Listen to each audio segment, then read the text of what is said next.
Hello friends, my name is Uglyfish, welcome to my channel, or welcome back if you've been here before, and today I am feeling a little bit pleased with myself because I'm as close as I'm going to get to a finished version of Leningrad 2.0, so feel free to come with me on a new spooky island tour. The entrance is pretty lacklustre actually after that big introduction.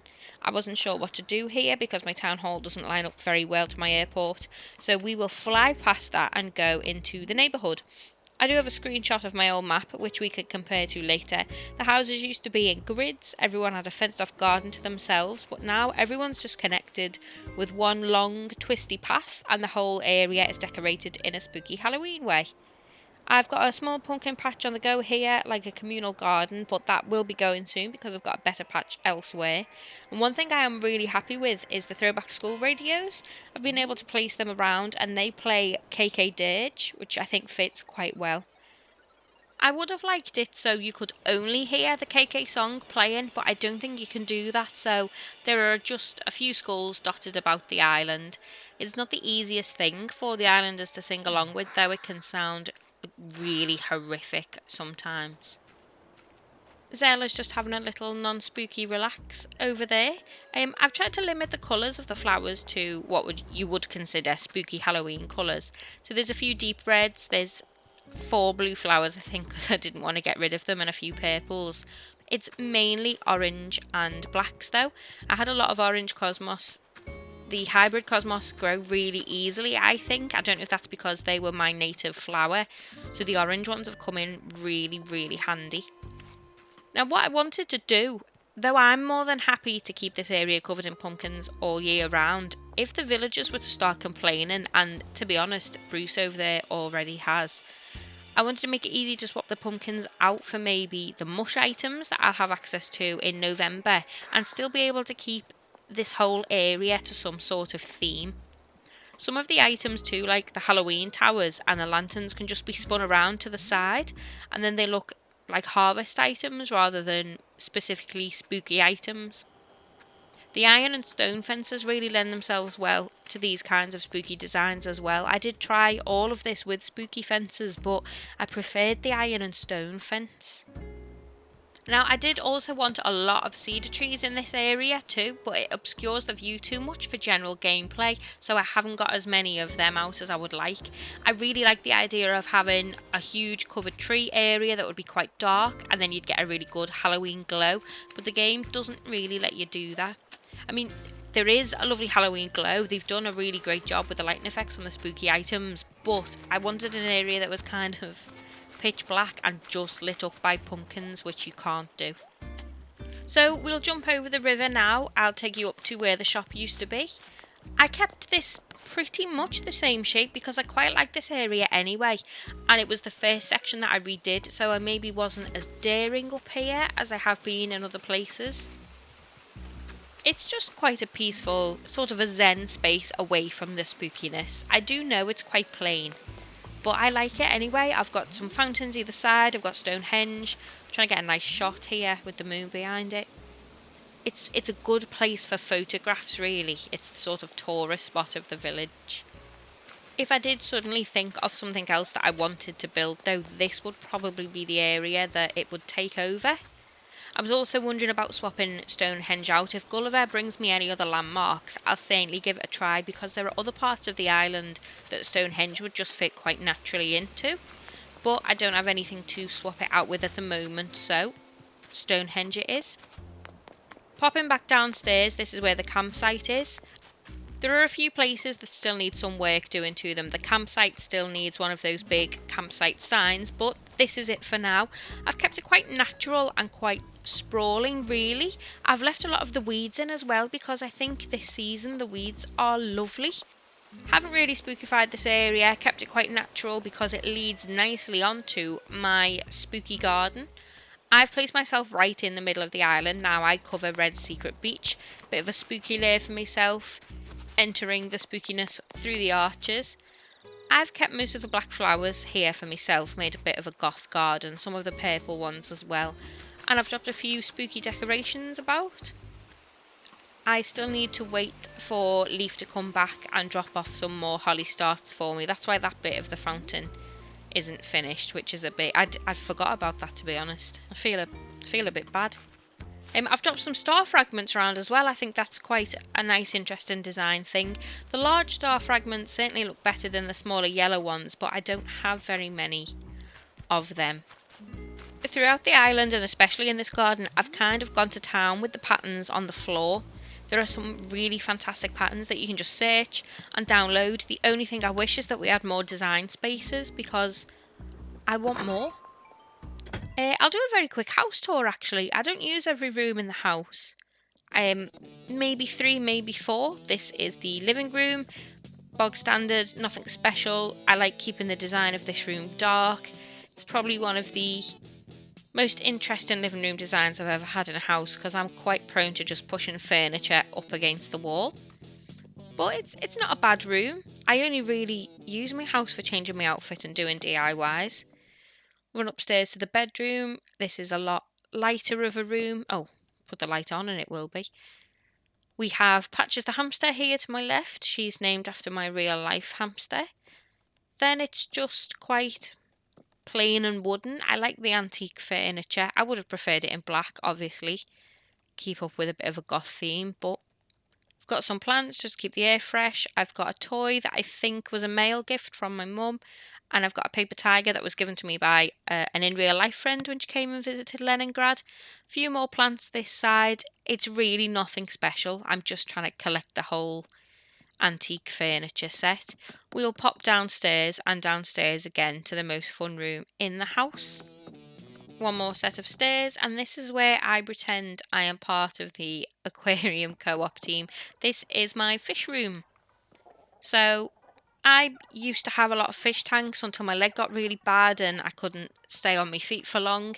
So I've decided to transfer my old fish room into Animal Crossing instead. I've got a guppy, I've got a tetra, clownfish and an angelfish.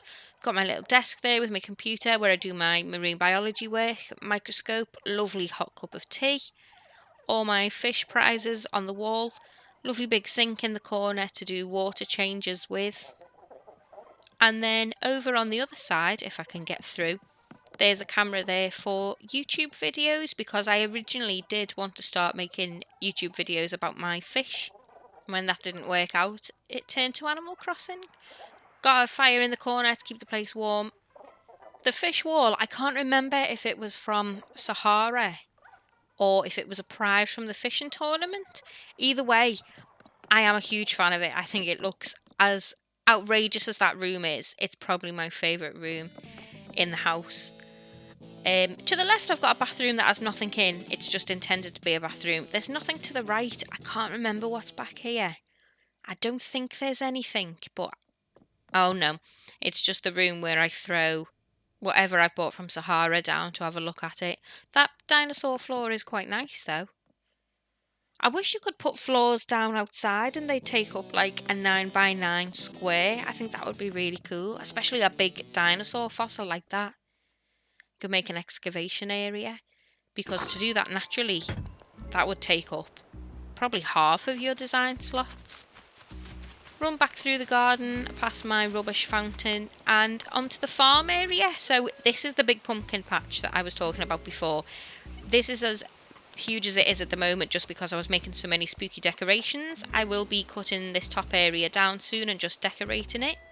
And then we go across to the greenhouse. I saw this design on Twitter and I thought it was fantastic. I thought it was a really clever way to use the DIY stalls. I thought it was a good simple use of custom patterns. Very happy with this area. Nice and natural. Doesn't look spooky at the minute because I've pulled up all the pumpkins, so a few decorations thrown about. I just put the bamboo here as well because I didn't know what to do with that. The fortune teller stall is the only stall that survived the Great Market cull. And then we'll walk down into the fruit tree area. I used to have 9 of every fruit tree. I have cut that down to 5 of each now, and only of the foreign fruits. I don't have any standing apple trees anymore. And then I've just laid out a few flower beds. I've no particular need to grow any more hybrids really, maybe some more orange and black, so I've tried to jam the areas up as much as I can to limit the amount that will grow. This area doesn't get visited much, but I've dropped a few spooky decorations down. This is the pathway to the shop. I've zoomed through it a bit here, haven't I? Yeah, let's go back to the start and I'll slow it down. This is the natural pathway to the shop. It used to be a picnic area on my other Leningrad. I didn't really like it. It was just a big way to take up space. This, even though it is quite cluttered, keeping with the hyacinths, keeping it all quite natural, I don't mind walking through this at all. The two shops have just been squished together as well, no more marketplace, and I really like them like this. This is easier for me to get to my house. It's closer to the museum. The area at the back though, I don't think you can just see one poking out the side. That's where I just put hybrid flowers that I don't want to get rid of, but I've also got no place for. Takes a square of space away, but at the same time I didn't really use it.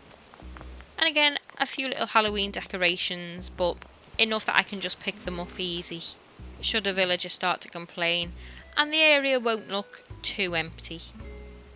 So head on back up the ramp, and this is where the museum is now.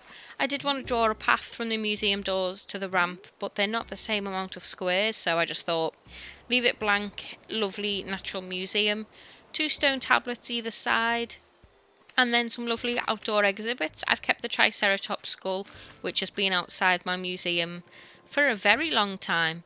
I wish that they moved themselves. I think if you have it that way, it's a little bit harder to tell what it is.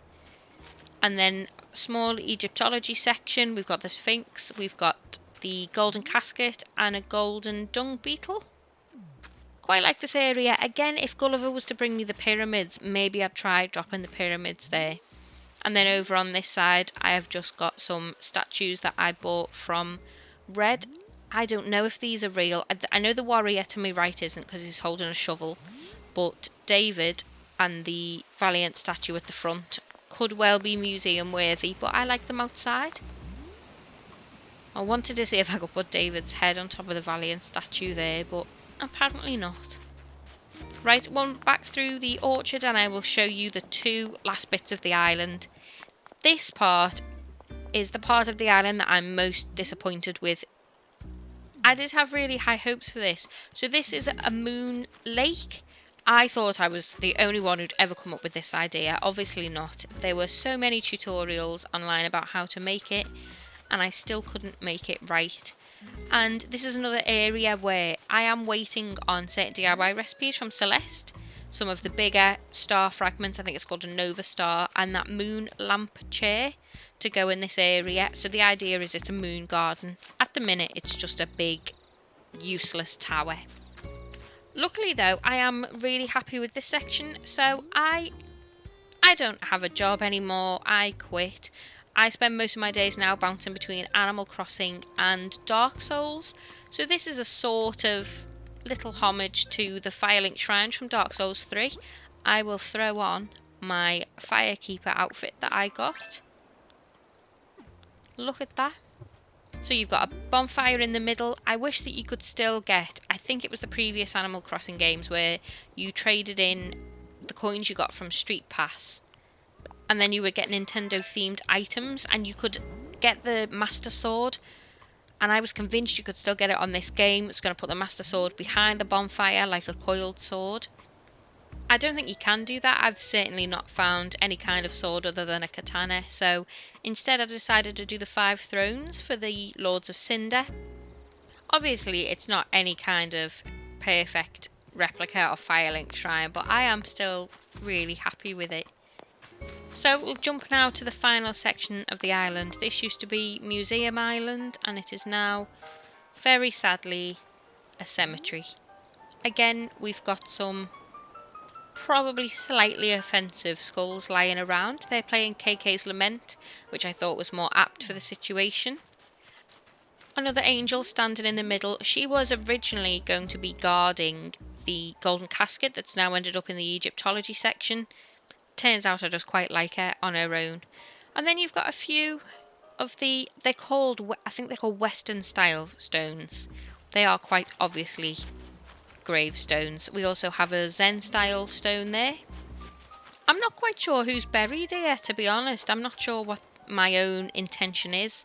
for this cemetery other than for it to be a little bit spooky? Is it too dark to say it's all the villagers that I've kicked out of the island? No, that would be too much respect that I would never show Tabby. But that does cheerfully take us to the end of the tour. This is the final section of the island. So, I'll very quickly pop into my map because I've had my mini map turned off. This is what the island looks like now. You can see there's quite a few winding paths. Things in general aren't as angular as they used to be on the previous Leningrad, which I will pop to now. So you can see that things were very square, everyone was in grids, and although the island shape itself has kind of stayed the same, especially where rivers come in and they all still sort of meet at right angles, the actual flow of the island is a little bit more natural, and I prefer it that way. I put a lot of time into this new Leningrad, so I'm hoping I stick with it for a while. So that's all from me today, friends. Thank you very much for coming along. I hope you liked the island. If you have any ideas on how I can make it better, especially Filing Shrine that I'm sitting in now, please let me know in the comments below. Have a lovely spooky season on Animal Crossing and in real life. And please like and subscribe if you enjoyed the video. And I will see you all next time. Bye!